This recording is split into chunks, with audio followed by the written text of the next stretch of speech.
नमस्कार, आप देख रहे हैं न्यूज 18 अपडेट और आपके साथ मैं हूं विवेक। और सबसे पहले बात इस वक्त की सबसे बड़ी खबर की, मंत्री विनोद सिंह का निधन हो गया है। दिल्ली के मेदांता अस्पताल में उन्होंने आखिरी सांस ली। बताया जा रहा है कि वो ब्रेन हैमरेज के शिकार हुए थे। पिछले कई दिनों से उनका इलाज चल रहा था। पिछड़ा एवं अति पिछड़ा कल्याण मंत्री थे विनोद सिंह। कटिहार जिले के प्राणपुर विधानसभा क्षेत्र से वे विधायक थे। उनका निधन हुआ है और बताया जा रहा है कि ब्रेन हैमरेज के शिकार हुए थे। इसके बाद उन्हें बेहतर इलाज के लिए अस्पताल में भर्ती कराया गया था।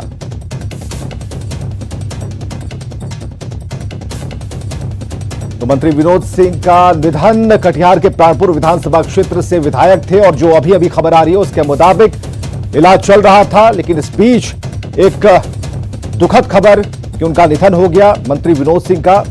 और बड़ी खबर हम आपको बता रहे हैं, प्राणपुर विधानसभा क्षेत्र से विधायक विनोद सिंह अब हमारे बीच नहीं है। पिछले कई दिनों से अस्पताल में भर्ती थे। ब्रेन हैमरेज की शिकायत थी। पिछड़ा एवं अति पिछड़ा कल्याण मंत्री थे विनोद सिंह, जिनका निधन हुआ। और इस वक्त की सबसे बड़ी खबर हम आपको बता रहे हैं। तो दिल्ली के मेदांता अस्पताल में उनका निधन हो गया। ब्रेन हैमरेज के शिकार हुए थे और उनका बेहतर इलाज चल रहा था।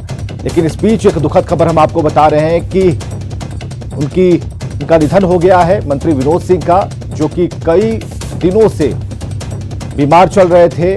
उनका इलाज चल रहा था, लेकिन अभी अभी जो खबर आई है उसके मुताबिक उनका निधन हो गया है। और कई दिनों से वे अपने ब्रेन हैमरेज का इलाज करवा रहे थे और दिल्ली के वेदांता अस्पताल में उनका निधन हुआ है। और बताया जा रहा, जो डॉक्टरों की टीम ने बताया कि ब्रेन हैमरेज के शिकार हुए। और आनंद अमृतराज हमारे साथ फोन लाइन पर। आनंद, एक दुखद खबर और 2020 की एक और दुखद घटना।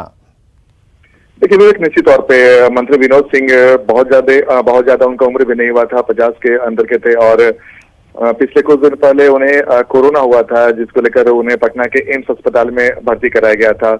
और उसके बाद जब वो स्वस्थ होकर घर पर आए थे, उनके बाद अचानक 2-3 दिनों के बाद उनका ब्रेन हैमरेज हुआ और दिल्ली के मेदांता अस्पताल में उनका इलाज चल रहा था। और जाहिर तौर पे युवा थे, एनर्जेटिक थे, तेज तर्रार मंत्री माने जाते थे, बीजेपी के तेज तर्रार नेता भी माने जाते थे। और सीमांचल इलाके में एक महत्वपूर्ण नेता के रूप में भी उन्हें जाना जाता था। संघ से काफी लंबे समय तक वो जुड़े रहे थे।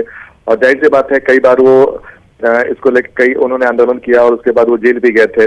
लेकिन बीजेपी में उनकी पकड़ बहुत मजबूत मानी जाती थी और यही वजह है कि नीतीश कुमार के मंत्रिमंडल में उन्हें पहले खान मंत्री बनाया गया था, बाद में पिछड़ा और अति पिछड़ा विभाग का मंत्री बनाया गया था। तो जाहिर तौर पे उनका निधन बिहार की सियासत के लिए बहुत बड़ा झटका है और एक ऐसी सुन्नत है। अब आपने बिल्कुल सही कहा है, कई सारे नेताओं की मौत इधर हाल फिलहाल के दिनों में हुई थी। और विधानसभा चुनाव के दौरान एक और मंत्री की मौत कहीं न कहीं बिहार के सियासत के लिए गहरा आघात है। और मंत्री विनोद सिंह के बारे में मैं आपको बताऊं कि मंत्री विनोद सिंह बहुत ही मिलनसार और सरल नेता माने जाते थे। उनकी हंसी, उनके बात करने की शैली लोगों को प्रभावित करती थी। तो जाहिर तौर पे बीजेपी के लिए एक बड़ा झटका और खासकर चुनाव। आनंद, आप हमारे साथ बने रहिए। अजय आलोक भी हमारे साथ जुड़ चुके हैं, जेडीयू प्रवक्ता हैं, वरिष्ठ नेता हैं। अजय, जो अभी घटना घटी है और हम इस बात पर एक चिंता भी इस बात को लेकर है कि 2020 पता नहीं कौन कौन से रूप दिखाएगा। लेकिन अभी जो खबर आ रही है कि मंत्री विनोद सिंह अब हमारे बीच नहीं रहे, इनका इलाज चल रहा था, बहुत ही दुखद है। देखिए, बहुत दुखद है और इस घटना से हम लोग सब कोई मर्माहत है। विनोद जी के जाने से बिहार की राजनीति में एक अपूर्णीय क्षति है। दुख की इस घड़ी में बस हम उनके परिवार के साथ खड़े हैं। और ये 2020 किसी के लिए शुभ नहीं हो रहा है। पता नहीं कितने को मौत के आगोश में ले जाए ये 2020। हम उम्मीद करते हैं कि 21 में एक नया सवेरा आएगा। लेकिन विनोद जी के जाने से न सिर्फ एनडीए को, बीजेपी, जेडीयू, हम तमाम घटक, हम लोग सबको स्तब्ध है। अब दुख की इस घड़ी में उनके परिवार के साथ हम लोग खड़े हैं। ईश्वर वे शक्ति दे के इस कठिन से वो बाहर निकल के आए। बहुत बहुत शुक्रिया अजय आलोक जी, समय निकालकर हमसे बातचीत करने के लिए, अपनी संवेदना प्रकट करने के लिए। नेता जेडीयू अजय आलोक, जिन्होंने कहा कि ऐसी विकट परिस्थिति में संबल दे उस परिवार को, और पूरे परिवार को उन्होंने ढांढस भी बंधाया कि ऐसी मुश्किल घड़ी में सभी लोग एकजुट रहें और उनके परिवार के साथ सभी लोग हैं। तो एक युवा चेहरा, युवा नेता, युवा विधायक अब हमारे बीच में नहीं है। विनोद सिंह का निधन हो चुका है और काफी दिनों से बीमार चल रहे थे विनोद सिंह। कटिहार जिले के प्राणपुर विधानसभा क्षेत्र से विधायक थे और जैसा कि अभी आनंद हमें बता भी रहे थे कि आनंद 50 साल से कम उम्र के थे, लेकिन अचानक से ये सब कुछ हो जाना ये बिल्कुल समझ से परे है। लेकिन जब स्थितियां विपरीत हो जाती हैं तो ऐसे में एक दूसरे को संबल देने, एक दूसरे को सहारा देने के अलावा कुछ नहीं बचता। बिल्कुल आपने सही कहा और इस वक्त विनोद सिंह के परिवार को सहारे की ही जरूरत है। और मैं आपको ताजा अपडेट ये भी दे दूं कि विनोद सिंह की पत्नी को प्राणपुर से विधानसभा का टिकट दिया गया है, तो जाहिर सी बात है।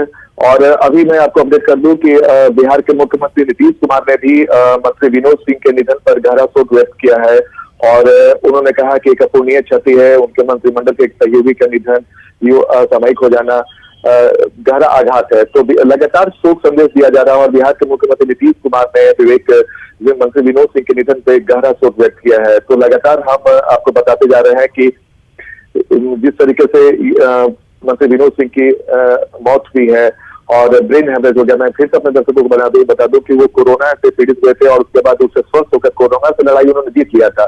तो उसके बाद अपने घर पे आराम कर रहे थे और अचानक उन्हें एक दिन ब्रेन हेमरेज हुआ और ब्रेन हेमरेज के बाद उन्हें दिल्ली के वेदांता अस्पताल में भर्ती कराया गया था, जिनका आज वहां पे निधन हो गया। और मैं आपको बता रहा था कि प्राणपुर जहां से वो विधानसभा से चुनकर आते थे उनकी जगह उनकी पत्नी को टिकट दिया जा रहा है। चलिए एक अपडेट आपके जरिए हमें यहाँ पर मिला है कि प्राणपुर से ही विनोद सिंह की पत्नी को टिकट मिला है। नीतीश कुमार ने भी अपनी संवेदना प्रकट की है, तो लगातार नेताओं की प्रतिक्रिया आनी शुरू हो गई है। बहुत बहुत शुक्रिया। और चलिए सीधे आपको लिए चलते हैं न्यूज रूम। और बड़ी खबर इस वक्त हम विवेक बता दें, जमुई से इस वक्त एक बड़ी खबर आ रही है जहां पर मनीकतान जंगल से 40 किलो विस्फोटक बरामद हुआ है। सर्च ऑपरेशन के दौरान मिली कामयाबी है और आपको बता दें कि बड़ी घटना को अंजाम देने की साजिश रची जा रही थी, लेकिन इस साजिश को नाकाम कर दिया गया है। भाकपा माओवादी नक्सली संगठन ने यह विस्फोटक रखा था जिसे बरामद कर लिया गया। आप अंदाजा लगा सकते हैं 40 किलो विस्फोटक बरामद हुआ है। कितनी बड़ी तबाही मचा सकता था यह विस्फोटक, लेकिन सर्च ऑपरेशन के दौरान और यह कामयाबी मिली जिसमें विस्फोटक बरामद कर लिया गया। जमुई में पहले चरण में ही 28 अक्टूबर को मतदान है। जाहिर सी बात है कि कहीं ना कहीं मतदान को बाधित करने की कोशिश हो सकती थी। केसी कुंदन हमारे साथ जुड़े हुए इस खबर पर ज्यादा जानकारी के साथ। केसी कुंदन, आपसे जानना चाहेंगे कितनी बड़ी कामयाबी और कैसे बरामद हुआ है यह विस्फोटक, क्या कह रही है पुलिस और सुरक्षा बल? जी अलीम, बता दो कि अभी जो एसपी जमुई के हैं प्रमोद कुमार मंडल, उनके द्वारा ये जानकारी दी गई है कि पुलिस को ये सूचना मिली थी कि नक्सली कमांडर पिंटू राणा अपने दस्ते के साथ उस जंगल में मौजूद है, जिसके बाद सर्च अभियान ये चलाया गया जिसमें 3 डब्बे में अलग अलग डब्बों में रखा हुए लगभग 40 किलोग्राम विस्फोटक बरामद हुआ है। जी। तो पुलिस के अनुसार जो सूचना दी गई है कि विस्फोटक और भी था वहां पर, लेकिन वो नष्ट हो चुका है बारिश के कारण, उसमें पानी जाने के कारण। लेकिन जो विस्फोटक बरामद किया गया है उसको ही वहां से ले जाने की तैयारी थी नक्सलियों के द्वारा, और उसे ये बताया जा रहा है कि पुलिस को ये था कि इस चुनाव में ये बहुत बड़ा घटना को अंजाम देने वाली थी और खास करके इसमें पुलिस बल को निशाना बनाया जा सकता था।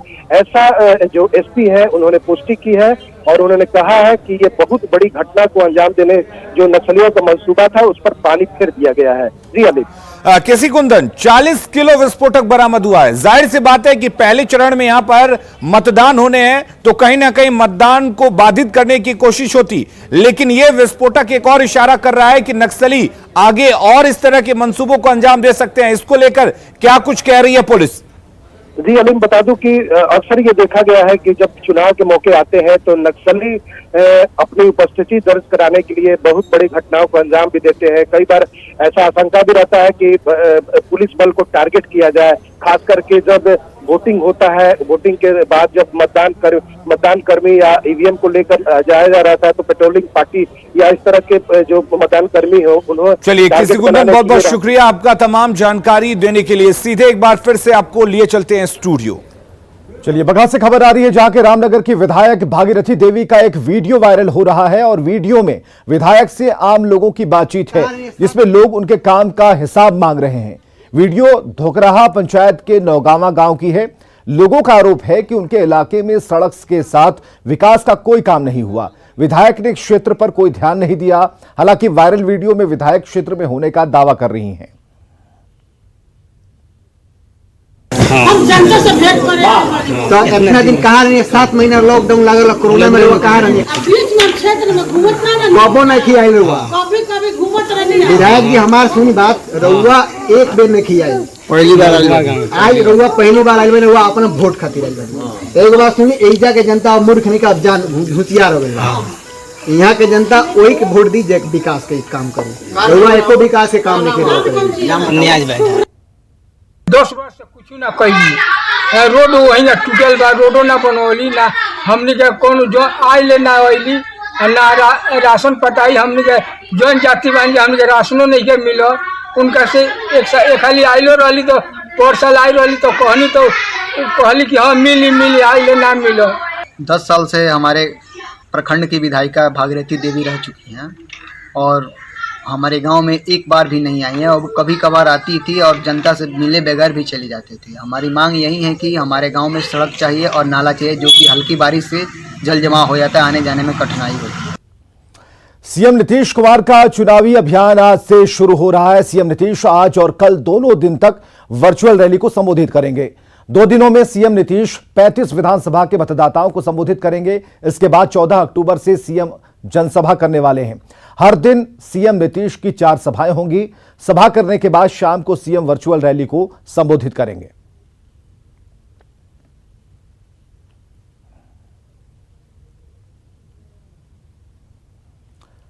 तो सीएम का कार्यक्रम हम आपको बता रहे हैं। कल 24 विधानसभा में मुख्यमंत्री की वर्चुअल रैली है। इसके अलावा 14 अक्टूबर से जनसभा को संबोधित करेंगे नीतीश कुमार। एक दिन में 4 जनसभा करने का कार्यक्रम है और हर दिन शाम में करेंगे वर्चुअल रैली को संबोधित। आज से शुरू हो रहा है नीतीश कुमार का वर्चुअल सम्मेलन।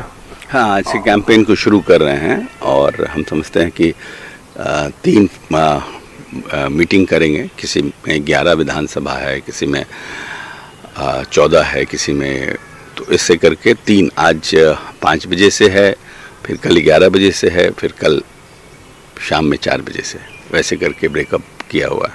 कुल कितने विधानसभाओं को हमको तो फर्स्ट फेज का सब एक बार वर्चुअल कर लेंगे कल, आज और कल में, और परसों से फिर फील्ड में निकलेंगे। 14 तारीख से फिर फील्ड में निकलेंगे। तो जो फील्ड में निकलेंगे तो उसके बाद क्या फील्ड में ही होगा या वर्चुअल रैली साथ साथ भी होती रहेगी? नहीं है क्या कि समय क्योंकि कम है तो सब जगह तो मुख्यमंत्री जा नहीं पाएंगे, क्योंकि वो पॉसिबल नहीं है जाना। टाइम का जो कंस्ट्रेंट है उसको देखते हुए तो कोशिश की जा रही है कि साहब की कम से कम 4 मीटिंग, क्योंकि दिन अब छोटा हो रहा है, 4 मीटिंग कर लिया जाए। क्योंकि कहीं जहाँ से भी उड़ेंगे तो वहाँ तो सनलाइट में ही उड़ना पड़ेगा। लैंडिंग तो हो जाएगी पटना में, मगर सनलाइट में उड़ना तो 4:30 बजे तक तो छोड़ना पड़ेगा कहीं भी, 4:30-5 बजे तक। तो ऐसी स्थिति में कुछ फिर आकर के यहाँ से वर्चुअल भी करेंगे। तो दोनों प्रयास है कि जिससे ज़्यादा से ज़्यादा कंस्टिट्यूएंसीज को हम कवर कर सकें। बिहार बीजेपी प्रभारी भूपेंद्र यादव आज जमुई में चुनावी सभा को संबोधित करेंगे। पटना से जमुई रवाना होने से पहले भूपेंद्र यादव ने यह दावा किया कि एनडीए इस चुनाव में पूर्ण बहुमत लाएगा। भूपेंद्र यादव ने कहा कि ये चुनाव 15 सालों के विकास के साथ राज्य को आत्मनिर्भर बनाने के लिए है और जनता एनडीए को आशीर्वाद जरूर देगी। वहीं विपक्ष को लेकर कहा कि मांझी कुशवाहा, मुकेश सहनी और फिर जेएमएम के साथ जो आरजेडी ने किया उसे जनता देख रही है। 90 के दशक में जो बिहार वर्गीय हिंसा और संघर्ष का शिकार बना था, वो मार्क्सवादी लेनिनवादी ग्रुप के साथ आरजेडी ने समझौता किया है, जिनके कारण एक बार लोग रात को गया में, नवादा में, पटना ग्रामीण में, पालीगंज में निकला नहीं करते थे। उन सारे लोगों के आरजेडी शह दे करके इस चुनाव के गठबंधन में आ रही है और इसलिए चुनाव विकास और शांति के बीच का, शांति के साथ ये चुनाव इस बात का चुनाव है कि लोग विकास और शांति के मंत्र को छुएंगे या लोग वापस से बिहार को वर्गीय संघर्ष का आधार बनाएंगे। और इस बीच बड़ी खबर के लिए सीधे रुक करते हैं न्यूज रूम का। और बड़ी खबर इस वक्त बक्सर से आ रही है, जो महिला से बर्बरता से जुड़ी हुई है। पीड़ित महिला को कोर्ट लेकर गई है पुलिस। परिजनों ने गैंग रेप का मामला दर्ज कराया है। बक्सर के मुरार थाना क्षेत्र की घटना है। आपको बता दें कि बक्सर से महिला के साथ बर्बरता की खबर आई है। आपको बता दें कि महिला के साथ दरिंदगी का यह मामला बक्सर जिले के मुरार थाना क्षेत्र का है। आपको बता दें कि इसमें एक महिला के साथ बर्बरता की गई और उसके बच्चे को फेंक दिया गया, जिसमें उसके बच्चे की मौत हो गई है। तो आपको बता दें कि इस घटना में आरोपियों ने महिला के 3.5 साल के बेटे की हत्या कर दी है। हालांकि पुलिस महिला का इलाज करा रही है और महिला का बयान ले चुकी है और फिलहाल पुष्पराज जुड़े हुए इस खबर पर ज्यादा जानकारी के साथ। पुष्पराज, क्या कुछ अपडेट है इस खबर से जुड़ी हुई, क्योंकि खुद एसपी इस पूरी घटना को, इस पूरी वारदात को मॉनिटर कर रहे हैं। इस पूरे मामले में बक्सर एसपी नीरज कुमार सिंह का कहना है कि इसमें जो अपराधी का जो गिरोह है, जो लोगों ने घटना को अंजाम दिया है, उसमें से एक जो शख्स है उसको पुलिस ने कल ही गिरफ्तार कर लिया और उससे लगातार पूछताछ हो रही है। और बक्सर एसपी ने एक विशेष टीम का गठन किया है, जिसके बाद अन्य अपराधियों की गिरफ्तारी आज शाम तक संभव हो पाएगी। जी चलिए, बहुत बहुत शुक्रिया पुष्पराज, आपका तमाम जानकारी देने के लिए। नजर बनाए रखिए इस खबर पर, हम लगातार आपसे जानकारी लेते रहेंगे। फिर से रुक करते हैं स्टूडियो का। और इधर धोनी की बेटी पर अभद्र टिप्पणी करने वाले को गुजरात पुलिस ने गिरफ्तार कर लिया है। अब झारखंड में इस मामले को लेकर आरोपी को कड़ी से कड़ी सजा दिलाने की मांग होने लगी है। तो ये गुजरातियों की मानसिकता ऐसे कैसे हो गई, बड़ा अफसोस है। और वो निश्चित तौर पर कोई सिरफिरा व्यक्ति है जो इस तरह के घृणित टिप्पणी हमारे झारखंड के गौरव महेंद्र सिंह धोनी के परिवार के बारे का है। नाबालिग हो सकता है, लेकिन उसे कड़ी सजा मिलनी चाहिए। निश्चित रूप से ऐसे तत्वों पर कार्रवाई होनी चाहिए। आज सोशल मीडिया का जितना दुरुपयोग इस प्रकार के कारनामों में हो रहा है, कहीं ना कहीं इस पर और सख्ती सरकार के स्तर पर होनी चाहिए, ताकि लोगों में एक डर, एक खौफ पैदा हो कि इस प्रकार की कार्रवाई करने से बचे। तो नाबालिग कह के किसी पर दया और ये सब दिखाने की ज़रूरत नहीं है। कानून के अंदर सारे प्रावधान हैं, नाबालिग हो या बालिग हो। आप किसी के ऊपर ओछी इस तरह का कमेंट करेंगे, गंदे तरह से कमेंट करेंगे, ये अच्छी बात नहीं है। निश्चित रूप से ऐसे कमेंट करने वालों पर कार्रवाई होनी चाहिए। तो सोशल मीडिया पर धोनी और बेटी जीवा को लेकर किए गए कमेंट पर राजधानी के युवा क्रिकेट खिलाड़ियों ने कड़ी प्रतिक्रिया दी है। खिलाड़ियों ने सरकार और प्रशासन से आरोपी के खिलाफ सख्त से सख्त कार्रवाई करने की मांग की। रांची के हरमू मैदान में खिलाड़ियों से बात की हमारे सहयोगी संजय ने। सोशल मीडिया पर धोनी और बेटी जीवा को लेकर भद्दे कमेंट करने वाला आरोपी गुजरात के कच्छ से गिरफ्तार हो गया है। पूरे मामले को लेकर रांची में भी इसको लेकर खासी नाराजगी देखी गई। हम इस समय खड़े हैं रांची के हरमू मैदान में, जहां कुछ युवक खिलाड़ी हमारे साथ हैं। हम उनसे बात करेंगे कि आखिर जो आरोपी गिरफ्तार हुआ है, क्या मांग है आप लोगों की? सबसे पहले तो मैं ये बोलना चाहता हूँ कि जो आरोपी गिरफ्तार हुआ है वो नाबालिग है। हम ही लोग का एज का ग्रुप है, तो भाई तुम ऐसे क्यों करते? तुम्हारे घर में माँ बहन नहीं है यार। धोनी रांची का पूरा नहीं, झारखंड का युवराज है, भारत का युवराज है यार। वो 2 बार वर्ल्ड कप, 3 बार वर्ल्ड कप, सारा ट्रॉफी जिताया है, और तुम धोनी के बारे में ऐसे कैसे बोल सकते हो? और इवन सीएसके अगर हार रहा है तो इसमें धोनी की कोई बुराई नहीं है भाई। सब एक प्लेयर से यहाँ सीएसके मैच। क्रिकेट एक सामूहिक प्रयास है, आप क्या कहेंगे? एक्चुअली एक प्लेयर से कोई टीम नहीं जीतता। वो अकेला इंसान धोनी इतना संघर्ष करके वहाँ तक गया है, तो फिर वो अकेले क्या कर सकता है? सारा टीममेट्स का, और जिन्होंने भी उनकी बच्ची, मतलब उतनी छोटी नाबालिग बच्ची जिनके बारे में ऐसा कुछ बोलना नहीं चाहिए, और जिन्होंने भी उनके बारे में ऐसा किया, उनको कड़ी से कड़ी सज़ा मिलना चाहिए। उन्हें ऐसा करना चाहिए, झारखंड पुलिस, झारखंड जो भी है अथॉरिटी में जो है, उनको यहाँ पे लेके आना चाहिए और यहाँ पे ला करके कड़ी से कड़ी सजा देनी चाहिए। आप क्या कहेंगे? बस हम यही कहना चाहते हैं कि जो भी एक किया उसके साथ गलत है और उससे कड़ी से कड़ी सजा होनी चाहिए। कड़ी से कड़ी सजा होनी चाहिए। धोनी समझ रहे हैं कि धोनी को लेकर जो ये आवाज़ है, ये आवाज़ रांची से गुजरात के कच्छ तक जरूर पहुंचेगी और आरोपी को सख्त से सख्त सजा मिलेगी। कैमरामैन नलिन के साथ संजय कुमार सिन्हा, न्यूज़ 18 रांची। और चलिए एक बार फिर रुक करते हैं न्यूज रूम का। और बड़ी खबर इस वक्त पलामू से है, जहां पर नक्सलियों की दहशत एक बार फिर से देखी जा रही है। घटना रामगढ़ की है, जहां पर बता दें कि बांसडी खुर्द गांव है, वहां पर जेजेएमपी नक्सलियों के उत्पात से ग्रामीण दहशत में घर छोड़कर खेतों में सोने को मजबूर हैं। यहां अलीउल्लाह अंसारी के घर पर नक्सलियों ने हमला बोलकर मारपीट की है।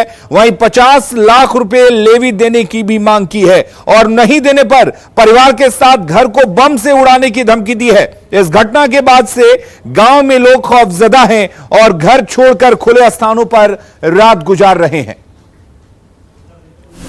बाउंड्री फान के घर में ढुक गया 2 आदमी और 2 आदमी इधर खिड़की तरफ से ढुक के और अचानक पकड़ के मारपीट स्टार्ट कर दिया। हम बोल रहे हैं काहे मार रहे हो भाई, काहे मार रहे हो? तो बोला कि नहीं तुम पंचायत स्तर पर काम करते हो, ऐसे है वैसे है, हमसे बात तुम नहीं किया, बिना परमिशन के काम काहे कर दिया। तो बोल रहा है कि 5 लाख रुपया कल पहुंचा देना, नहीं तो पूरे परिवार को घर में बम लगा करके उड़ा के मुआ देंगे। बांसडीह गांव के जो ग्रामीण है वो नक्सलियों के आतंक से तंग आ चुके हैं। वो खुद की सुरक्षा खुद कर रहे हैं। गांव के युवा जो हैं खेतों में सोने को मजबूर हैं। ऐसे में बड़ा सवाल है कि आखिर पुलिस प्रशासन कहां सोई हुई है। नीलकमल, न्यूज़ 18 पलामू। तो आप नक्सलियों का उत्पात समझिए, किस तरीके से नक्सलियों का खौफ पलामू के इस गांव में है कि लोग अपना घर बार छोड़कर खेत में सो रहे हैं। दरअसल नक्सलियों ने इस परिवार से 50 लाख रुपए लेवी की मांग की है और लेवी नहीं देने पर पूरे घर को बम से उड़ाने की धमकी दी है। उसके बाद से ग्रामीण जो हैं वो खौफजदा हैं। लोग अपने घरों को छोड़कर खेतों में सो रहे हैं। बांसडीह खुर्द गांव में दहशत इस कदर छा गया है नक्सलियों का। तो पुलिस पर लापरवाही का यहां पर आरोप भी लग रहा है कि पुलिस को लगातार इस बारे में जानकारी देने के बावजूद कार्रवाई नहीं हो रही है। और सीधे एक बार फिर से आपको लिए चलते हैं स्टूडियो। इधर रांची और खूंटी के सीमावर्ती क्षेत्र में बने लतुरातू डैम को पर्यटन केंद्र के तौर पर विकसित किया जा रहा है। चारों तरफ हरी भरी पहाड़ी वादियों के बीच विशाल जलाशय और किसी भी पर्यटकों को यहां खींच लाने के लिए काफी है। लतुरातू डैम की सुंदरता को निखारने के लिए फिलहाल यहां पर सड़क का निर्माण कराया जा रहा है, जिसका निरीक्षण करने खूंटी के डीसी अपनी टीम के साथ पहुंचे। अब तक ये इलाका नक्सलियों और अन्य संसाधनों की कमी की वजह से उपेक्षित था, लेकिन धीरे धीरे अब इसे पर्यटन हब के रूप में विकसित करने के लिए कई योजनाओं को धरातल पर उतारा जा रहा है।